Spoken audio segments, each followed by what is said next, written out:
अच्छे और क्या कहते हैं अच्छे जो नेता लोग हैं उनसे संपर्क हुआ। अंकिता भंडारी का जो हत्याकांड जो हुआ था, मैं इसके पीछे मैंने कहा था मैं 3 मूल कारण मौलिक कारण मानती हूँ। गांव गली गली परिवर्तन की लहर चली।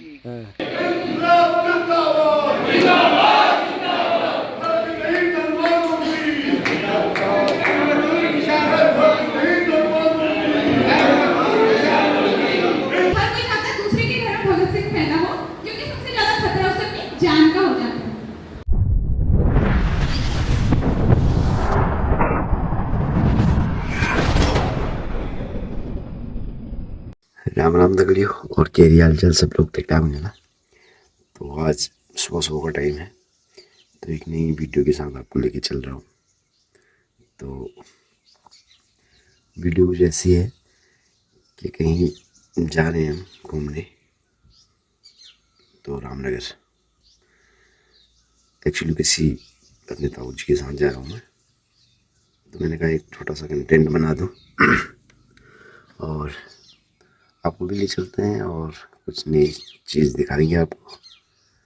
और एक्चुअली पार्टी विशेष का कार्यक्रम है, यानी कि परिवर्तन पार्टी। तो मैंने कहा चलो देख के आते हैं क्या है, कुछ नया एक्सपीरियंस मिलेगा। चलो चलें और चलते हैं। अब भी मिलते हैं जल्द आगे को तैयार होने के बाद। परिवर्तन पार्टी बोलो, कुछ बोलो परिवर्तन पार्टी के बारे में। तो परिवर्तन पार्टी आप देख ही रहे हैं कि समाज में किस तरीके से असामाजिक तत्व ज्यादा अपना सिर उठा रहे हैं, शासन प्रशासन पर कब्जा किए हुए हैं। तो इससे हमारी ये तो आज हमारी रैली कहाँ जा रही है? आज हमारी परिवर्तन पार्टी अपना सरकार को ये जताने जा रही है कि हम अपने उत्तराखंड में आवाज कम करो थोड़ा सा।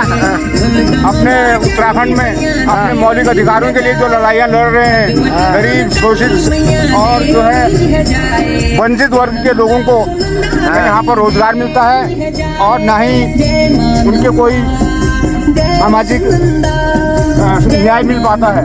चलो, तो आज हमारी रैली कहाँ प्रस्थान हो रही है? अभी हम लोग अपनी परिवर्तन पार्टी के सभी कार्यकर्ताओं से अनुरोध करते हैं कि वे रामनगर में आयोजित जो हमारी पार्टी का कार्यक्रम है उसमें सभी लोगों से मेरा अपनी तरफ से निवेदन है कि वो आएँ और इस परिवर्तन पार्टी में भाग लें और अपने प्रदेश की सत्ता बचाने के लिए और सभी लोगों को समान नागरिकता देने के लिए, सभी लोगों के हित के लिए, जो हमारे बेरोजगार और कर्मस्थ कारीगर लोग हैं जो बाहर पलायन कर जाते हैं, उन्हें यही रोजगार मिले, ये हम अपेक्षा करते हैं। चलो बहुत बहुत बढ़िया। और हमारे सुंदर भाई कैसे हो? आज कहाँ हो रही प्रस्थान रैली हमारी? तो भाई जय परिवर्तन पार्टी जिंदाबाद। चलो मिलते हैं। और पायलट हमारे, हेलो पायलट भाई, चलते हैं रास्ते में। और तो भाई गाड़ी पहुंच गई हमारी चौखुटिया परिवर्तन पार्टी।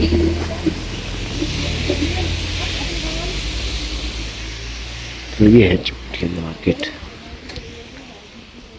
तो अभी हम कहाँ पे पहुँच गए हैं?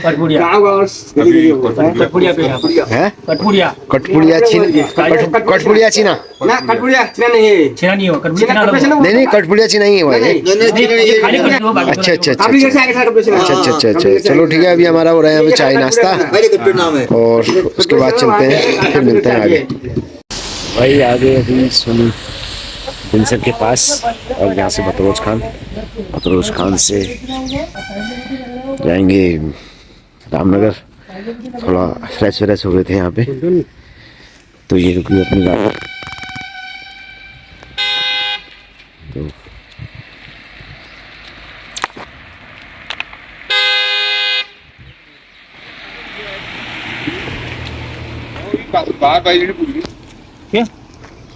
क्या प्रोग्राम दे रहे हो हॉल में? नाइट हॉल में क्या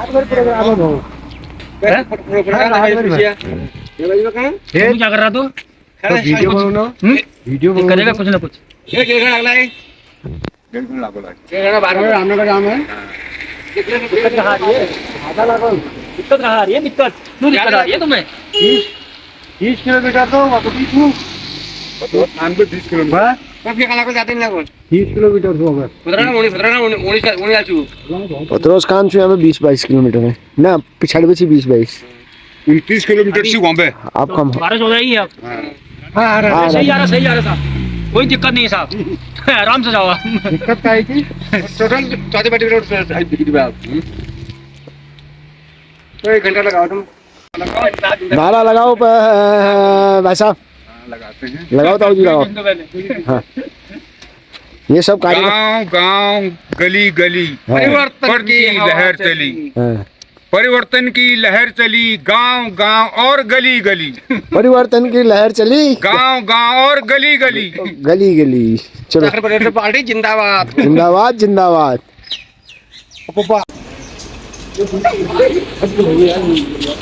अब होगी भाई, पहुंच गए भद्रोज खान मार्केट।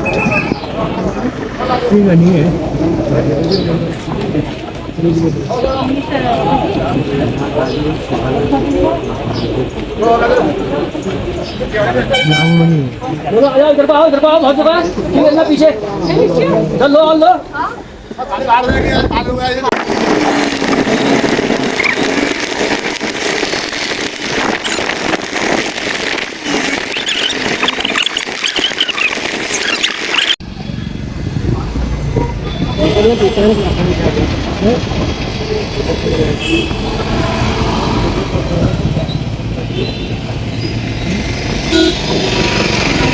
पहुंच गए अपने सभा में। फिर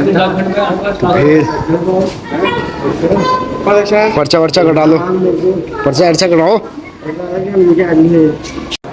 तो भाई खाना पीना चल रहा है अभी, तो अपने पीछे सर भी खाना खा रहे हैं और सब मैंने तो खा लिया, सभी लोग खाना खा रहे हैं अभी।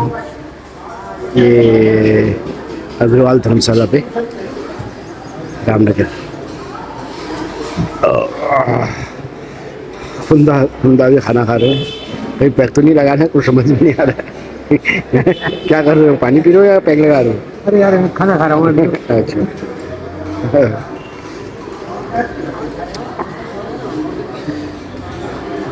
चलो अभी थोड़ी देर में सभा बैठेगी, फिर उसके बाद मिलते हैं।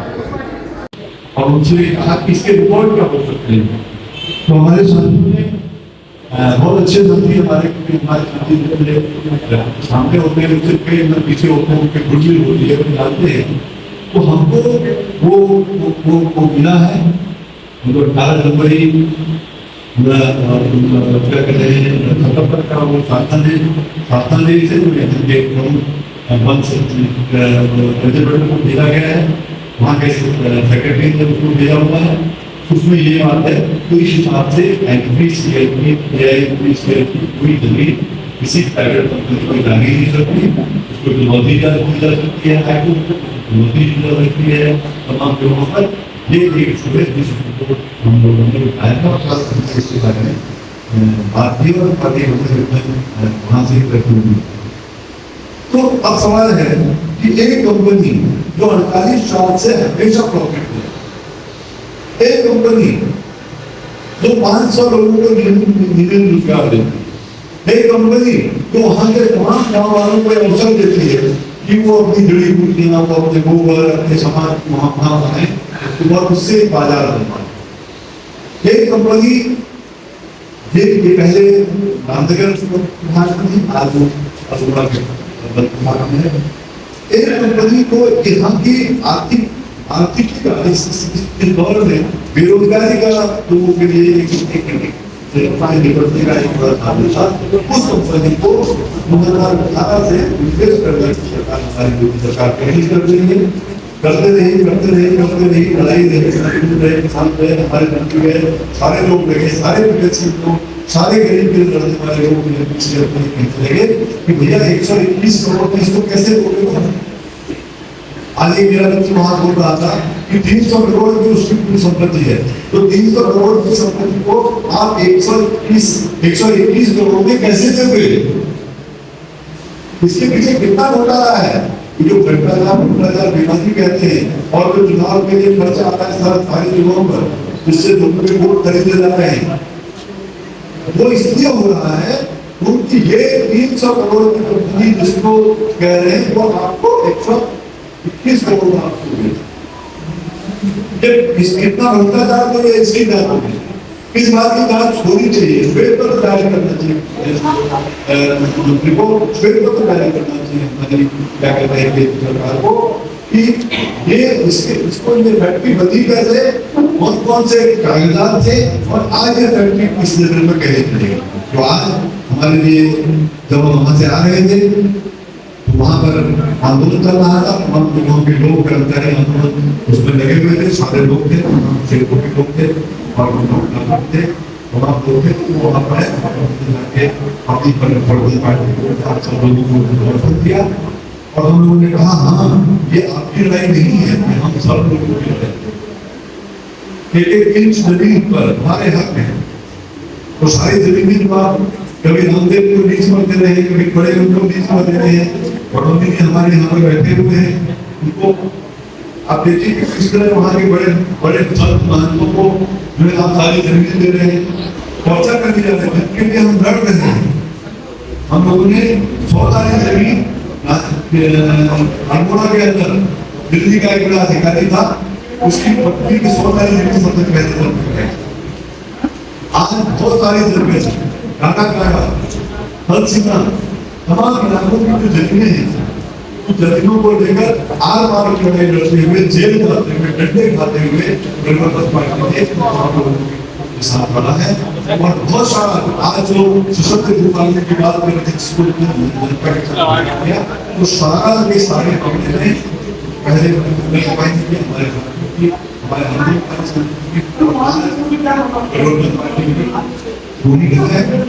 और आज जो पूरा डर आया है वो इस बात से आया, थोड़ा बहुत सुधार आया है, लेकिन भाजपा की सरकार ने तो क्या कर दिया, असीमित कृषि बना दिया, उसको थोड़ा पीछे रखना।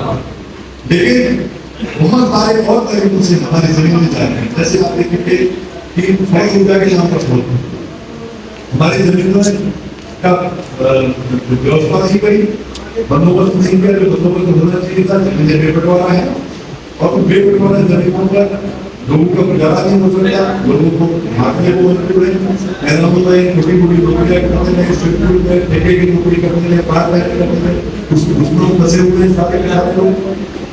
और दूसरी ओर सौर ऊर्जा के नाम पर कुछ जमीन को खरीद के नाम पर आप देखेंगे कि तमाम बाहर की लीज कंपनियां, हरियाणा की, पंजाब की तमाम कंपनी, उत्तराखंड से कोई संबंध नहीं है, उन सारी कंपनियों को आप और उसके लोग हमारा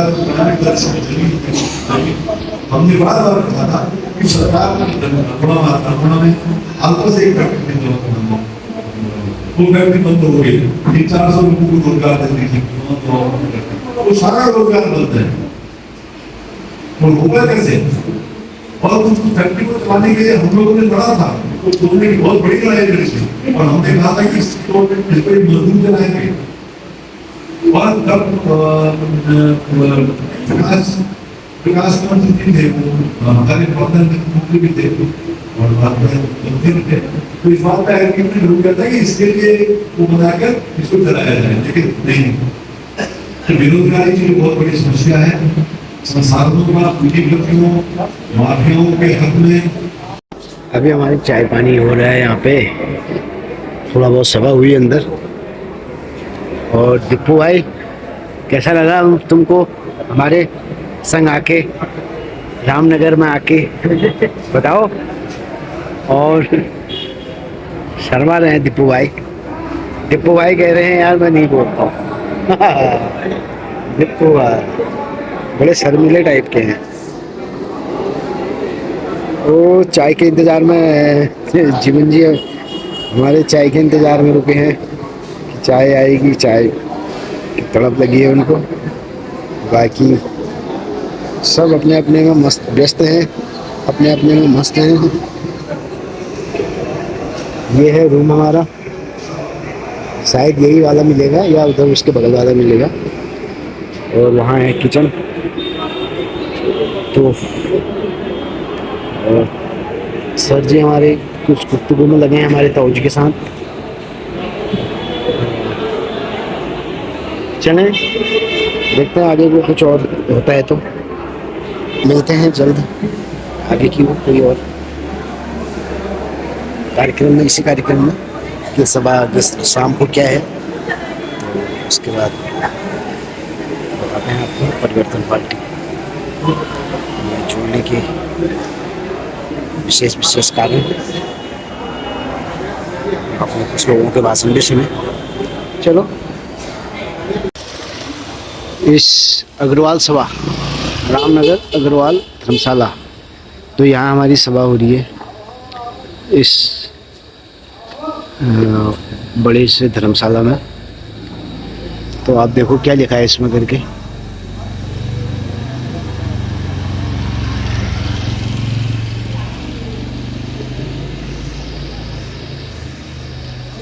ये है जाने अंदर जाने का।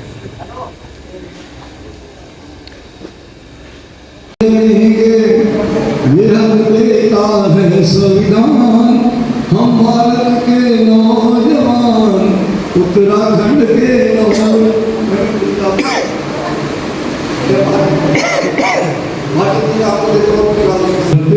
नहीं करेंगे, रोजगार के लिए लड़ेंगे। यह देता है संविधान हम भारत के नौजवान, उत्तराखंड के नौजवान। शिक्षा पहला हक हमारा, आने वाला कल है हम।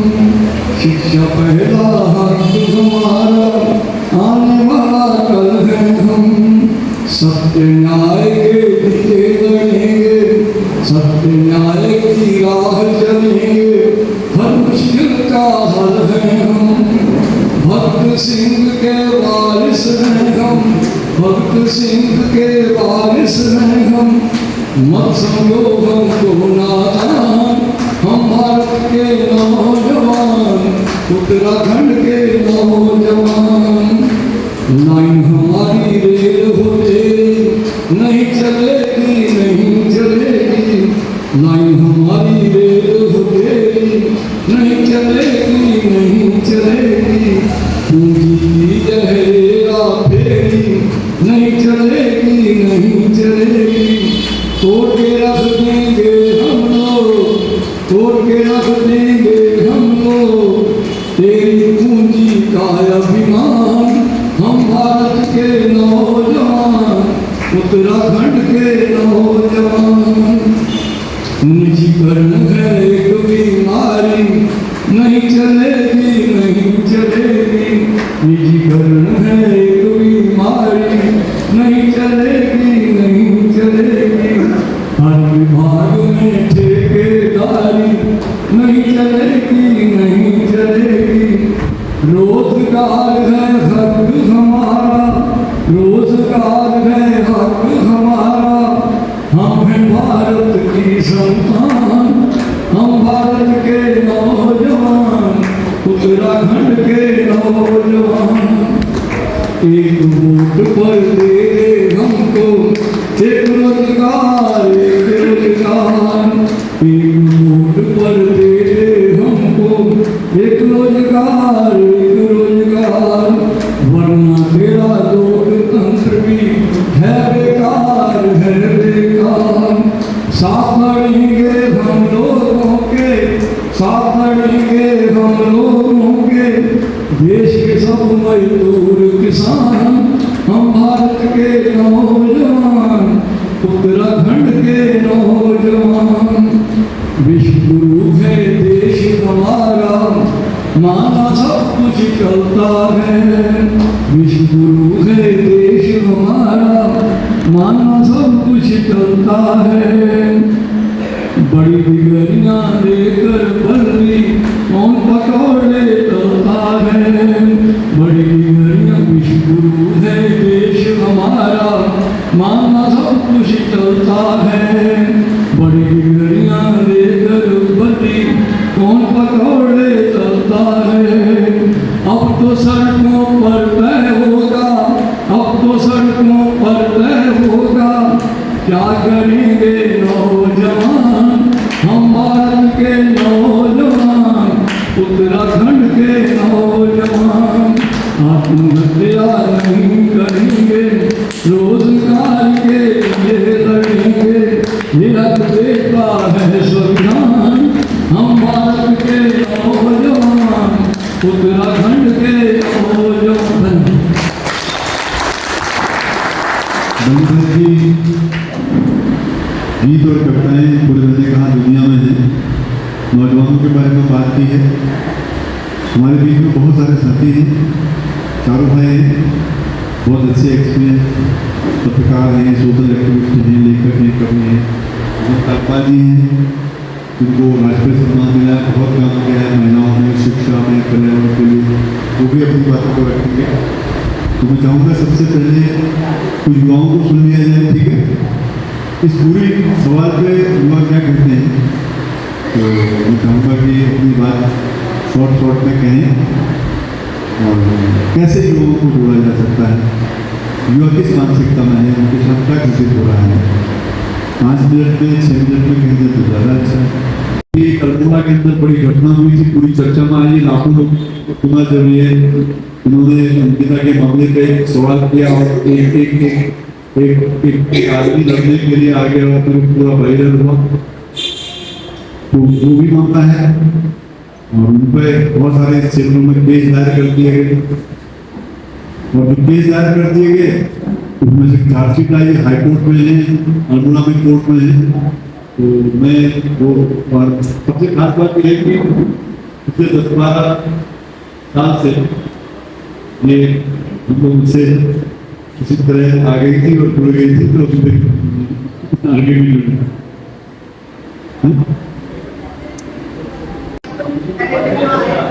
और दूसरी बड़ी बात है आपको पसंद में, और क्योंकि अभी बहुत समय से मैं बातों में लेकिन मैं कुछ आधुनिक शब्दों में भी बात कर रही थी। शब्दों की आवाज़ में हमारा राज्य और देश के अंदर कुछ चीज़ें चल रही हैं, मैं को लेकर या आधुनिक शब्दों को लेकर।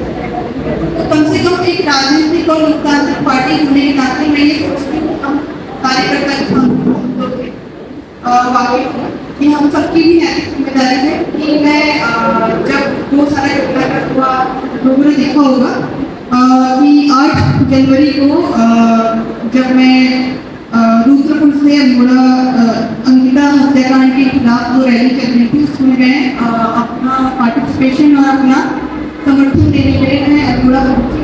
हालांकि मैं दिनेशपुर में थी और दिनेशपुर में कुछ काम के सिलसिले में मैं वहाँ आई थी, टेंडर पे हम लोग थोड़ा बहुत डिस्कशन कर रहे थे क्योंकि मेरा क्षेत्र क्लाइमेट और जेंडर पे है और एजुकेशन पे गाँव पे है, तो मुझे थोड़ा सा रुचि रहती है कि मैं अपने भी विषय क्षेत्र पे बोलूँ। और अंकिता जैसे जो हत्याकांड हमारे समाज में होते हैं वो हम सब लोगों के ऊपर बहुत बड़ा प्रश्न चिन्ह होते हैं। मैं हम सब लोग इसलिए बोल रही हूँ क्योंकि हम सब लोग समाज का हिस्सा है, ये सरकार को हम लोग बोलते हैं और हम सब लोग भी कुछ वैसा ही सोचते हैं। हम में से बहुत सारे लोग अभी तो हम लोग एक पार्टी के कार्यकर्ता और मुझे मालूम है हम सब लोग विचारधारा उन आम लोगों से या उन सरकारी तंत्रों में बैठे हुए या उन नौकरशाहों से बहुत ज़्यादा अलग होगी ऑब्वियसली। बट फिर भी जो समाज का जो खाना वाना है वहाँ पर जब आप बात करते हैं तो सकता है क्योंकि अंकिता भंडारी का जो हत्याकांड जो हुआ था मैं इसके पीछे मैंने कहा था मैं 3 मूल कारण मौलिक कारण मानती हूँ क्योंकि बात वहीं से शुरू हुई है तो मैं उसी पे थोड़ा सा अपनी बात रखने जा रही हूँ। और वो 3 कारण जो मुझे लगते हैं उसका सबसे पहला कारण है पितृसत्ता की। जब मैं बात कर रही हूँ हर जाति, हर धर्म, हर क्षेत्र, हर संप्रदाय, हर देश और हर पूरी दुनिया के अंदर मौजूद। अगर आप दक्षिण अफ्रीका में चले जाइए या बड़े से बड़े प्रोग्रेसिव देश अमेरिका में चले जाइए, विकसित देश जिसको बोलते हैं, वहाँ पे भी आपको पैट्रियार्की देखने को मिलेगी। उसके स्वरूप अलग अलग हो सकते हैं। अगर मैं भारत में देखूँ, अगर मैं एकदम गरीब परिवार में देखूँ तो हम कहते हैं हम सर्वहारा के लिए लड़े। सर्वहारा मतलब एक आम इंसान जो सब कुछ हाथ बैठ कर एक गरीब आदमी है ना, जिस तबके से हम लोग आते हैं। मतलब हमारी जो न्यूनतम मजदूरी है या हम लोग जितना कमाते हैं बहुत कम कमा रहे और एक युवा समुदाय है जो बहुत सारा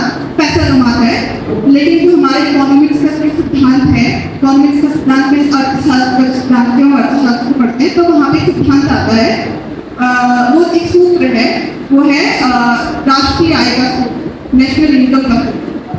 क्योंकि नेशनल इनकम का फॉर्मूला है वो ये कहता है कि जो देश की जनसंख्या है और जो कुल आय है देश, है ना, कुल आय को देश की जनसंख्या से जब आप डिवाइड करते हो, भागा देते हो, तो जो निकलता है उसको बोला जाता है प्रति व्यक्ति आय। तो प्रति व्यक्ति आय अगर आप देखोगे हमारे देश में तो एक व्यक्ति की 8-9 हज़ार से ऊपर आती है। तो मैं तो पर डे इतना नहीं कमा रही हूँ, लेकिन अंबानी हर सेकंड में इतना कमा रहा है। तो ये जो सारे फॉर्मूलाज हैं जो इकोनॉमिक्स में जो बने या जो दुनिया के जो सूत्र बने वो बहुत ज़्यादा करप्ट में अपने मतलब इस इकोनॉमिक्स के क्षेत्र में मानती हूँ। तो जो पैट्रियार्की है, हम जो कह रहे हैं हम सर्वहारा वर्ग के लिए लड़ रहे हैं बुर्जुआ समुदाय के खिलाफ। तो बुर्जुआ समुदाय की पैट्रियार्की अलग है, सर्वहारा समुदाय की पैट्रियार्की अलग है, लेकिन दोनों जगह पैट्रियार्की एग्जिस्ट करती है। स्वरूप दोनों के अलग अलग है। मतलब मैं अगर बोलूँ कि मैं भाई एक मजदूर के पक्ष में खड़ी हूँ, लेकिन वो मजदूर भी घर आकर अपनी पत्नी को दारू पी के मारता है।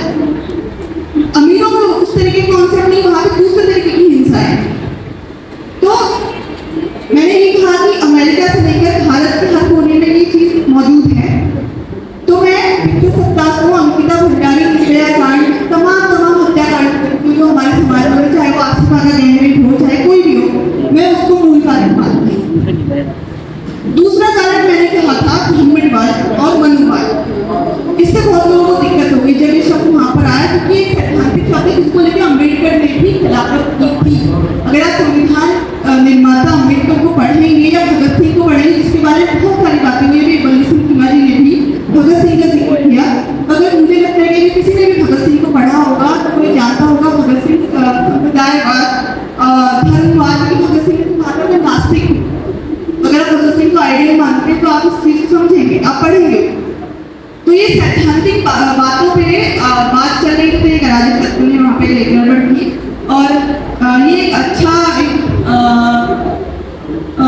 कह सकते हैं कि इंसिडेंट भी कह सकते हैं, उसके विवादित इंसिडेंट भी कह सकते हैं। अच्छा मैं इसलिए बोल रही हूँ क्योंकि उसने पूरे उत्तराखंड और देश और दुनिया के अंदर ब्राह्मणवाद को लेकर जो है बहस छेड़ी। और मुझे लगता है कि जब अम्बेडकर ने कहा कि ब्राह्मणवाद का मतलब ये है कि मैं किसी जाति के बारे में बात नहीं करता हूँ, मैं एक ऐसी मानसिकता के बारे में ब्राह्मणवाद से समझता हूँ जो जन्म के आधार पर एक व्यक्ति को श्रेष्ठ और एक व्यक्ति को नीचा मानती है। ये अम्बेडकर के शब्द हैं। तो ये सैद्धांतिक बातें हैं और हम सबको सैद्धांतिक शब्दों को समझना होगा।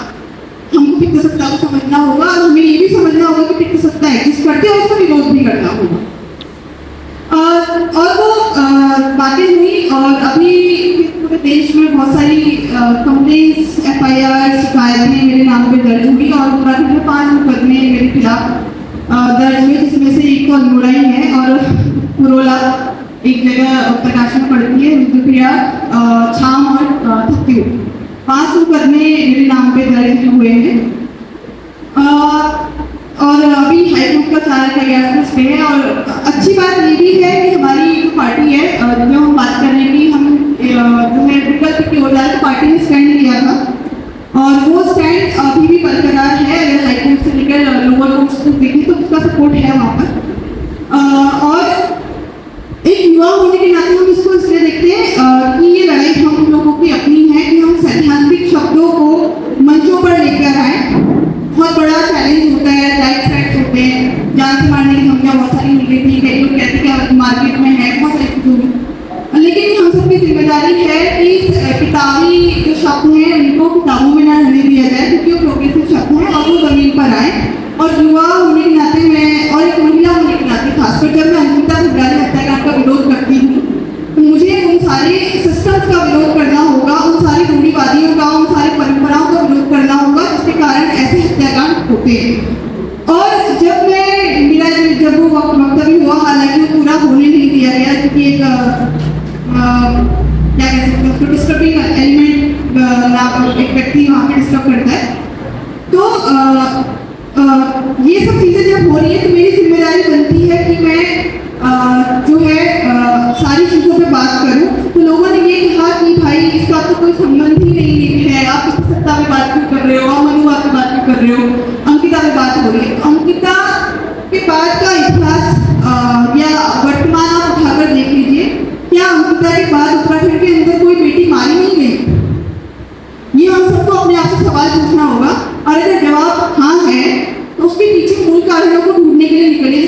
सक्सेना ने कहा ना कि नदी कहीं हमारे घर से, चंबल कहीं हमारी ही घर से ना बह रही हो। तो मूल कारण जब मैंने कहा कि पितृ सत्ता है, तो उसके बाद की जो घटनाएं हैं उनको भी आप उठाकर देखिए। और अंकिता हत्याकांड सिर्फ राजनीतिक कारणों से नहीं हुआ, राजनीति तो उसका एक और पक्ष है। राजनीति उसका इसलिए एक और पक्ष है क्योंकि वो लोग संप्रभुत्व वाले लोग हैं जिनको हम बुर्जुआ बोल रहे हैं, और उनके पास पावर है, पैसा है, वो न्यायपालिका को खरीदते हैं, है ना, और वो जो है पूरे तंत्र को खरीदते हैं। अभी मैंने एक वीडियो में बस आ रहा था, एक फोटो आ रहा था, कुछ वीडियोस उसमें थी जिसमें दुष्यंत गौतम जो वीआईपी है अंकिता हत्याकांड का, उसको भाजपा के कार्यकर्ता माला पहनाते हैं और उसका मंचों में स्वागत होता है।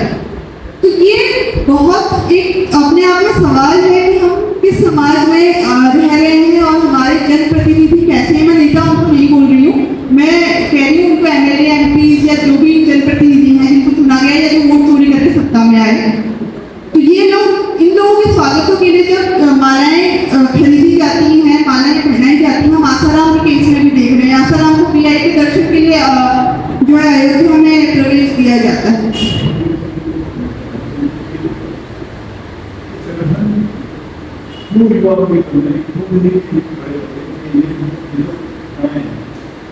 मुझे हाँ मेरा तो युवाओं को लेकर मैं बस एक ही चीज़ कहना चाहूँगी, क्योंकि मैंने जो पहले भी बोला कि हम सबकी जिम्मेदारी है कि हम सवाल करें और जो भी लड़ाइयाँ हैं वहाँ पर सैद्धांतिक रूप से खड़े रहें। बट वो कमी ऑब्वियसली हो रही है, उसके पीछे बहुत सारे रीजंस हैं। ऑब्वियसली बेरोजगारी तो है ही अपने आप में, हम सब लोग भी अपने अपने जॉब्स के लिए पागल हुए जा रहे हैं कि भाई आज छुट्टी नहीं हो सकती, कल नहीं हो सकती, तो वो सब हमारे सामने की चुनौतियाँ हैं कि संघर्ष हैं। और अभी के समय में जिस तरीके से देश के अंदर जो हालात हैं, अगर हम देखें एबीवीपी एनएसयूआई, तो वहाँ पर जिस तरीके का राजनीतिक गठजोड़ जो किया जा रहा है, मैं देख रही थी कि अभी आरएसएस एबीवीपी के लोग स्कूल्स में जाकर अपना प्रचार कर रहे हैं। तो वहाँ पर जो चढ़े हैं उस तरीके से क्रिएट की जा रही है। हम देखिए संघ के स्कूल करते हैं, तो वो लोगों ने अपने यहाँ पे मजबूत कर दी। लेकिन हम लोग का कोशिश है कि यूथ आए और जो लाइक माइंडेड लोग हैं वो ऑब्वियसली हमारे साथ आ रहे हैं, जैसे विनीता जी हैं अल्मोड़ा से, वो कुछ समय पहले ही हमसे जुड़ी और अब जितना हो सकता है वो भी सक्रिय है, हालांकि बीएड करती हैं। लेकिन जो चिंतन करें, जो लड़ रहे हैं वो आ रहे हैं साथ में, तो हम लोग फाइंड आउट करने की ज़रूरत है कि कौन ऐसे लोग हैं। और उससे भी ज़रूरी चीज़ ये है कि अपने घरों में ऐसे लोगों को तैयार करें जो लड़ सकते हैं और जो सही के लिए लड़ रहे हो, ऐसा नहीं है कि गलत के लिए खड़े हो रहे हो। तो मुझे लगता है उसकी ज़रूरत है। धन्यवाद। बताया तब सवाल इस बात का है, तो क्राइसिस इतनी गंभीर है, बेरोजगारी है, महंगाई है, पेपर लीक हो रहा है, नौकरियां नहीं है, ठेके की नौकरियां आ रही है, बेरोजगारी बहुत चरम पर है, शिक्षा के नाम पर बाजार है, स्वास्थ्य के नाम पर बाजार है। तो ये युवा कब आएगा? और वो युवा को लाने में कोई दूसरे की भूमिका तो नहीं होगी, हम लोग की भूमिका होगी। तो हमारी वो भूमिका कैसे आए? क्योंकि पहले भी यहाँ बड़े छात्र आंदोलन चले हैं, हमारी जो पार्टी के तमाम लोग बड़े बड़े छात्र आंदोलन से निकले हैं और आगे भी आध्यात्मिक में पहला उत्तराखंड बंद हुआ था।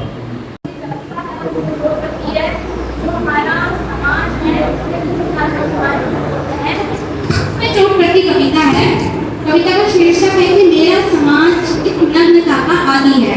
नग्नता में सारी चीजें आ जाती हैं जो भी मैं समझती हूँ कि नग्नता से अश्लीलता को नहीं कहेंगे, नग्नता हम कह सकते हैं कि इंसान किस हद तक नीचे गिर सकता है। तो मेरा समाज इस नग्नता का आदी है। सुना है यहाँ जुए में भेंट चढ़ी द्रौपदी को नग्न कर वहशी सत्ता हंसते हंसते लोटपोट हो गई। इतिहास गवाह है यहाँ जमीन के टुकड़े से लेकर जागीर लूटने तक का जश्न औरतों की अस्मिता को लूट कर मनाया जाता रहा है।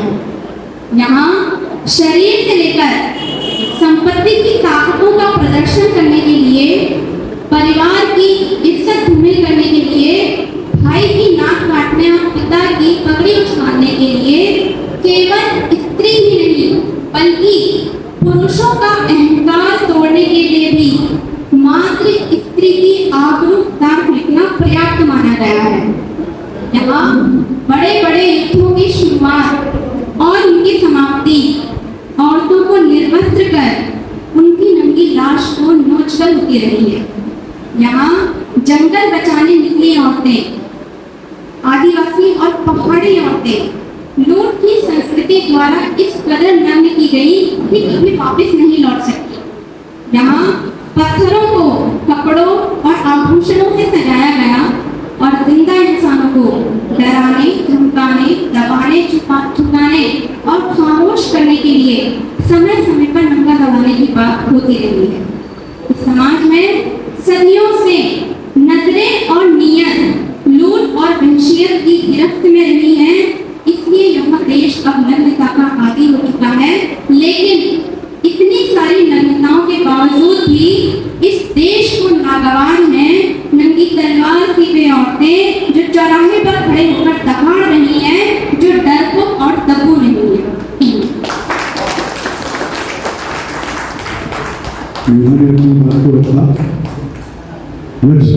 नहीं आता है कि इतने नौजवान, इतने लोग, इतनी वेदना, इतना गुस्सा फूटता क्यों और उसको कौन आगे बढ़ाएगा। इतिहास में भगत सिंह है और पार्टी की उत्तराखंड में भी ये सब चीजें हैं। ये सवाल एक्स प्रश्न है और ये एक्स प्रश्न रहेगा। इसको हम मैंने सुना है, ऐसा नहीं है नहीं सुना है। ये मेरा कहना है कि उसी पीड़ा से नया समाज बनेगा। ये बल्ली सिंह सिमाजी छात्र जीवन में थे और इतना है इसमें लगे थे, शांति देता है। तो हम उस सवाल को डायरेक्ट हमारे को हर्ट कर रहे हैं, हिट कर रहे हैं। हम उस सवालों को एक संगठित तरीके से नहीं समझ रहे।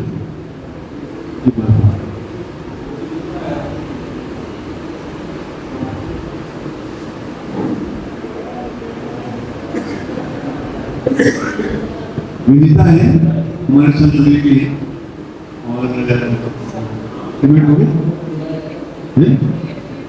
बीएड पैनल है और काफी अनुरोध में है। मैं मुझसे भी चाहूंगा कि सवालों पर को डालें और कैसा आपको लगा इस आगे देगा कोई बात करना आगे क्या कर सकते हैं इसको भी बात करें।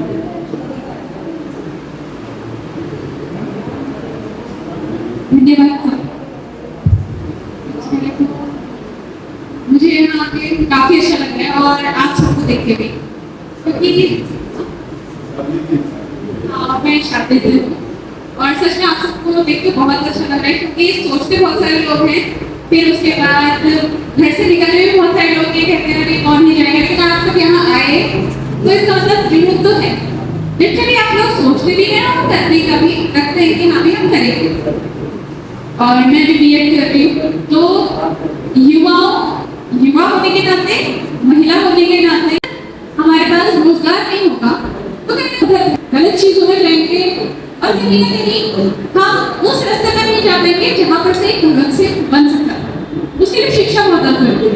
लेकिन सोचिए कि अगर आपके मोहल्ले में या बाजार में 20 रुपए किलो, 30 रुपए किलो, 40 रुपए किलो, 50 रुपए किलो कोई चीज मिल रही है तो आप कौन सी चीज लेना प्रेफर करेंगे?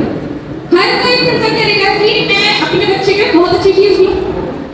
कहीं चाहे वो खाने पीने के मामले में थोड़ा सा रुकाटाकी करते हैं, लेकिन शिक्षा के मामले में कभी नहीं करते।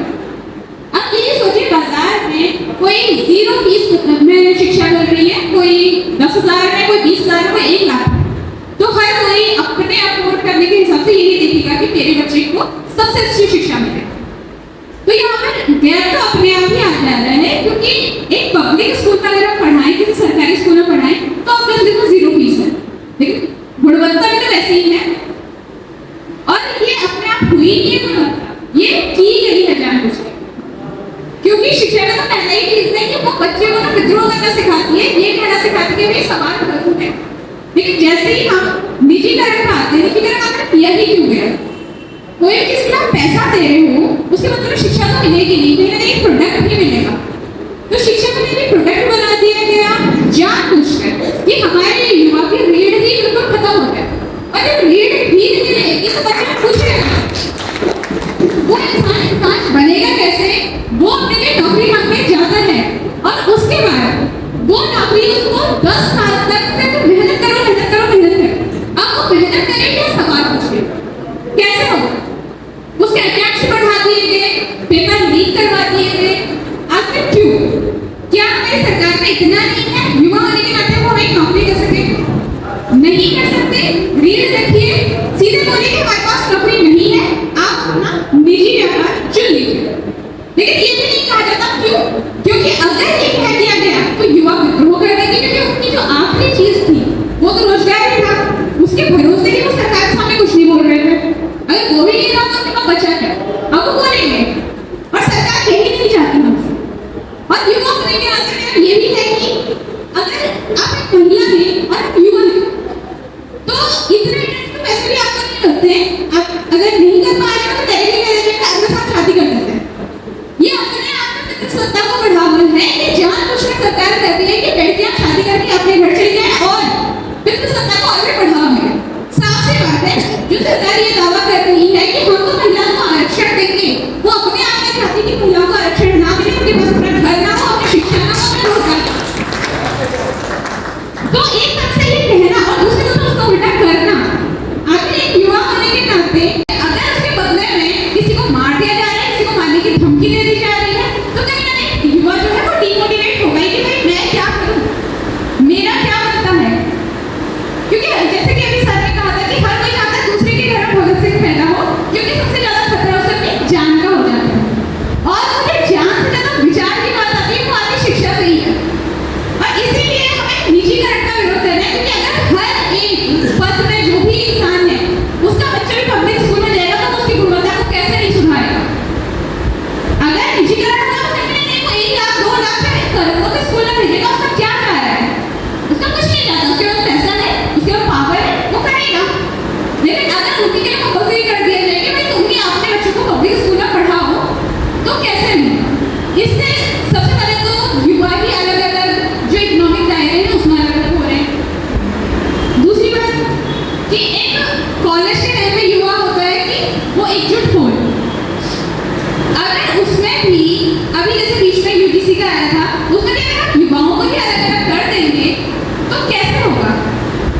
तो ये जो अलग अलग होना, अगर एक आइडियोलॉजी के लिए एक साथ आए हैं तो अपने ही घर के अंदर की जो सही चीजें हैं उनका विरोध करना कहीं तक बात नहीं बनती है।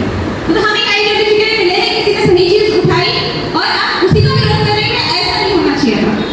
ये बात सोचें कि नहीं, वो क्यों नहीं होना चाहिए। साथ में आए और इस चीज के लिए हमेशा यूनिट तो बननी जरूरी ही है। अगर हमने प्रैक्टिकली में बात करूं तो यूनिट तो बननी जरूरी है और उसमें हमें कुछ ना कुछ अपनी चीजों को दरकिनार रख के एक आइडियोलॉजी के साथ आना ही पड़ेगा। बहुत सारे डिफरेंसेस हो सकते हैं हमारे मन में कि मेरी आइडियोलॉजी ये है, मेरी आइडियोलॉजी वो है, लेकिन जिस चीज के लिए हम मिल रहे हैं उस चीज में क्या हमारी राय एक ही है? तो सोचने वाली बात हमारी है और एक्शन लेने के लिए हमें यूनिट तो बनानी पड़ेगी। और जैसे कि आप देख रहे हो कि आप इतने सारे लोग आए हैं, तो यानी कि आप दम तो रखते हैं कि हम कुछ करेंगे। और लिटरली मैं अभी हम सोच ही रहे थे कि हम इस पे काम करेंगे, तो युवा होने के नाते, महिला होने के नाते हम लोग इसको जरूर काम करें। आपने उनको सुना और युवा किस तरह सोच रहा है, किस तरह बात आ रही है, चिंतन में है और चिंतन से जो वो जरूर आगे फूटेगा। परिस्थितियाँ ही आपको नए बदलाव को डाल। तो भाई आपने देखे कुछ भाषण परिवर्तन पार्टी के अध्यक्ष सदस्य और कार्यकर्ताओं के, तो काफ़ी अच्छे सोच विचार से उन्होंने अच्छे शब्द बोले और अच्छे कुछ कहा हमारे उत्तराखंड के लिए, हमारे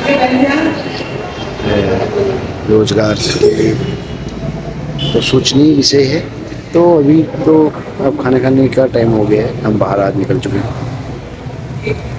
तो अब इसके बाद देखते हैं कि सोने की क्या व्यवस्था होती है हमारी। ये रहा काफ़ी बड़ा बैंकेट हॉल ही है ये, और साथ में सब रूम है।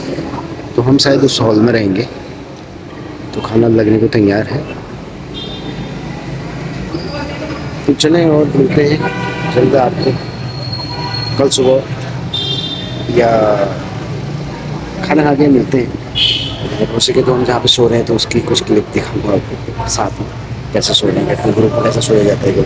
वैसे आपने मेरी यात्रा की वीडियो में देखी होंगी कि हम यात्रा में कैसे सोते हैं करके, और कैसे हम साथ में एडजस्ट करते हैं। ये चीज़ें तो होती रहती हैं। चलो फिर मिलते हैं जल्द आए।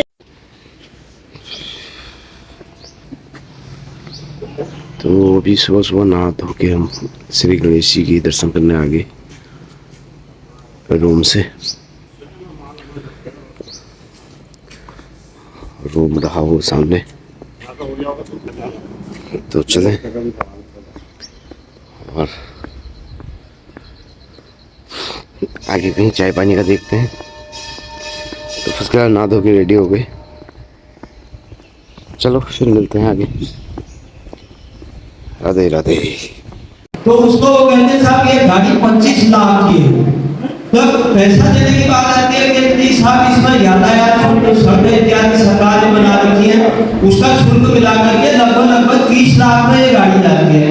तो वो कर हमने दे के तो फिर आप जगह से फिर दोबारा कर क्यों लेते हैं? लेकिन यही कुछ राजनीति में चल रहा है। इसलिए मैं कहता हूँ कि क्रांति भ्रांति और क्रांति जागृति भ्रम रूपी क्रांति का परित्याग करो, और असली क्रांति ऐसे ही उत्तराखंड परिवर्तन पार्टी के रूप में आएगी। तो इसलिए कहता हूँ कि क्रांति भ्रांति और क्रांति जागृत आडम्बर में आग लगा दे, पतन पाखंड जले, जब वह ऐसी ज्वाला सुलगा दे। तो इस प्रकार की ज्वालाएं ऐसी ही पार्टियों की तरफ से आएगी। और उत्तराखंड परिवर्तन पार्टी जब तक सत्ता में न आए और जब तक युवाओं को इसके विचारों से न जोड़ा जाए, केवल केंद्रीय अध्यक्ष पीसी तिवारी के ही भरोसे पर हम चले तो ऐसा होने वाला नहीं है। तिवारी के हमारे लीडर है, वो आगे से रहेंगे। जिस जगह पर जाओ अलग जगह लो कि उत्तराखंड परिवर्तन पार्टी भी है, क्योंकि हमारे विचार बहुत अलग हैं। तो इसलिए मैं कहता हूँ समय अभाव है, साहब का भी संदेश हुआ, इसलिए जय हिंद, जय भारत, जय उत्तराखंड। तो प्रधान महासचिव के लिए किसी नाम का प्रस्ताव आप करें सदन से। तो मैं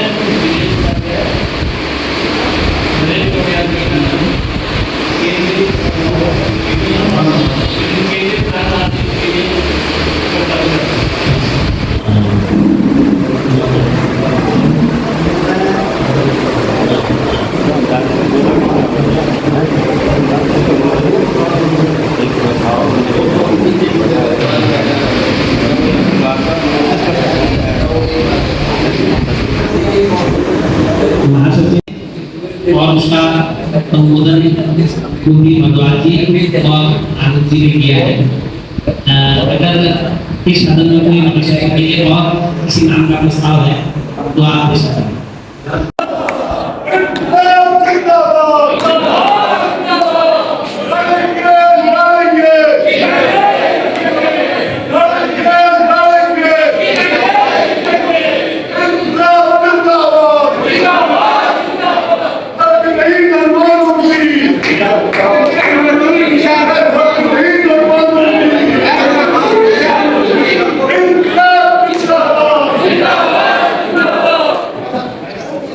और हमारे स्कूल बन रहे हैं। आप कैलकुलेट कर लीजिए हमारे पहाड़ों में जहाँ पर जो 5 टीचर हैं तो 2 बच्चे हैं, इसलिए कभी मिलेगी आपको। ये क्या अनर्थ हो रहा है। और कहते हैं कि उत्तराखंड को हम आदर्श बनाएंगे, उत्तराखंड को हम बहुत आगे ले जाएंगे। मैं नहीं समझता कि इस तरह से उत्तराखंड हमारा आगे जाएगा। ये जो थोड़ी सी ताकतें या जो थोड़ी सी प्रकाश जो यहाँ पर हमारे पास बैठे हुए हैं, ये हमारे पास आशा की किरण है। मैंने 6 जून जब इलेक्शन 224 के बाद लालपुर में प्रथम मीटिंग की थी, तो 6 जून को कहा था सब एक हो जाओ, और एक होकर के ही आपकी समझ होगी। इतना बड़े कानून से आप लड़ नहीं सकते हैं, किसी भी तरह से लड़ सकते हैं, क्योंकि उनको लड़ने के लिए आपको नैतिक ताकि आपको बल चाहिए और वो बल तभी मिलेगा सब एक होकर के आदर्श समाज की स्थापना के लिए बढ़ेंगे। मैं आदरणीय कृषि तिवारी और यहाँ पर तमाम महानुभाव बैठे हुए हैं, सबसे पुनः अनुरोध करूंगा कि इस विषय पर गंभीर विचार करें। कई सालों से चल रहा है विचार। मैंने उदाहरण के लिए बता रहा हूँ, 2024 में केजरीवाल जी को हराना था तो मैंने 115 पार्टियों को मिला करके दिल्ली में भारत गठबंधन बनाया और उसके बाद हम लोगों ने उसे 87 रुपए का टिकट द्वारा जीतना उठाई 2 महीने में, सबको 2 वोट, किसी को 50 वोट, किसी को 200, एक को ज्यादा 7,000 मिले। लेकिन हवा खराब हो गई, दिल्ली की भिजा बदल दी और उसका परिणाम ये हुआ कि उनको हाथ धोना पड़ा तो केंद्र सरकार परिवर्तन हुआ। तो हमारे अंदर ताकत है, हम बदल सकते हैं, सब बदल सकते हैं अगर हम चाहें तो। इस मंच के माध्यम से आप सबसे ये अपील करता हूँ कि आप एकजुट होकर के और एक अपना मन बना करके इस उत्तराखंड को बनाने के लिए कोशिश करने वाला है। मैं हमेशा आपके साथ हूँ और आपके साथ रहूंगा। जय उत्तराखंड, जय भारत। चलो भैया अपना घूम के आ गए हम, सभी लोग आगे पहले अपने कुंदा से देखते हैं, कुंदा से देखते हैं, पहले पूछते हैं कैसा रहा भाई साहब? बहुत अच्छा रहा साहब। परिवर्तन पार्टी में जुड़ के कैसा लगा? बहुत अच्छा लगा साहब। अच्छा, और नए सदस्य जुड़े हैं, एक हमारे अंदा जी, बहुत अच्छा लगा। उनकी विचारधारा कैसी लगी आपको? विचारधारा बहुत अच्छी लगी। बाहर से भी आए थे, देहरादून से, यहाँ गढ़वाल से, चमोली से, पिथौरागढ़ से बहुत आदमी आए थे अच्छे। और क्या कहते हैं, अच्छे जो नेता लोग हैं उनसे संपर्क हुआ, बहुत खुशी। और भाई साहब आप तो खैर पुराने ही हो, ठीक हो रहा है। कैसा लगा? बात कर दो आप। टाइम कट रहा है, बढ़िया हो रहा है परिवर्तन पार्टी में। आप चलो पीछे को रहो, एक नए शब्द भाई साहब ये हैं, ये तो हेलो। और भाई साहब नेताजी बोलिए कैसा रहा? ठीक रहा यार, अभी ठीक रहता है हमारा। अच्छा, आप तो खैर पुराने हैं, आपके पिताजी पुराने थे और आप जुड़े ही हैं पहले से। और पहले साहब ठीक है साहब, कैसा रहा? मजे हुए, बहुत बढ़िया रहा। मौज में आई? आओ जी इधर को। हाँ बोलो बेटा बोलो। कैसे रहा सफर वहाँ? उत्तराखंड परिवर्तन पार्टी के जो निर्देशन में हम लोग अग्रवाल, थोड़ा जोर से बोले, अग्रवाल सभा सदन गए थे रामनगर में। वो कार्यक्रम अपने आप में अभूतपूर्व था। अच्छा, समझने के लिए और देखने के लिए बहुत अच्छा लगा। काफी पुराने मित्रों से मुलाकात हुई और कई चीजें हमने उनको सुझाव दिए। अच्छा, कई सुझावों से हम सहमत हुए और मुझे लग रहा है अगर परिवर्तन पार्टी इसी प्रकार से कार्य करेगी तो एक दिन सत्ता जरूर हासिल करेगी। चलो लगे हैं पीछे से। चलो अब चलते हैं, सीधे मिलते हैं अगले भी कोई दूसरी, अब सीधे भोपाली में बात करेंगे आपसे। दूसरा कंटेंट नहीं, भोपाली में तो दूसरा कंटेंट में बात करेंगे जल्दी। कोई नया सफर हो, आनंद हो, तब तक के लिए बने रहिएगा वीडियो में। धन्यवाद।